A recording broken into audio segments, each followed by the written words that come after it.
Good morning everyone. So, nagkuhan na taron. So, diaday ko sa bukid kay nag start migtanom sa luya. So, naningkamot sa ko nga from the city is niuli ko sa bukid. So, among gibuhat karon ni matamig sa iyo tapos nag kuan nangapi tapos nag-slice sa luya para itanom. Tapos karon kay sa na oras mag ano na last 10 na. So, galuto tag kuan saging. So, ano na siya mag-ipare sa kape. Okay. So, kung naano siya, pwede naman ta dili magluto og rice. Okay. Kasi tawagan ni. Busog naman ta na. I'm sure di nila ko magluto og rice siguro pang kuan, pang tanghalian. So, mong gibuhat karon so gitimbang na mo siya mo ang slice na luya. So, mo ni siyang nakasako. So, ang among nakuha nga nag-slice na mo is 35 kilos.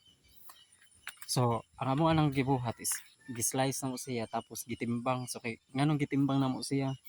Kaya para mahibaw-an nimo, for example, inig-ani, so dapat ang kuhaon man gud nimo sa imong nimo og una sa imong giani is ang binhi.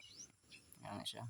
So, once for example, makabinhi kag 200 ka kilos or 100 ka kilos. So, inig-ani nimo mao di na first nimo kuhaon sa imong ani. So, before ka mo baligya.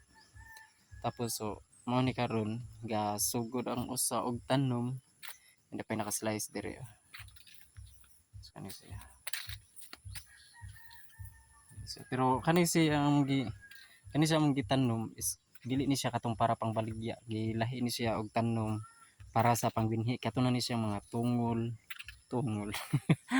Kang mga kuan siya ba katong gipang paturok na mo siya. So maora pud mao yang gitanom kay mudagko man gihapon na siya. So dili ni siya katong pangbaligya ay para pang binhi ni siya ya. Kung ni ni so start na ang isa unya kay naabtan man siya og uwan kinahanglan na po siya moundang. So, start ang hello my dear uwan na tanong na siya guys. So ako mutabang pud ko ron galuto pa mo kog saging.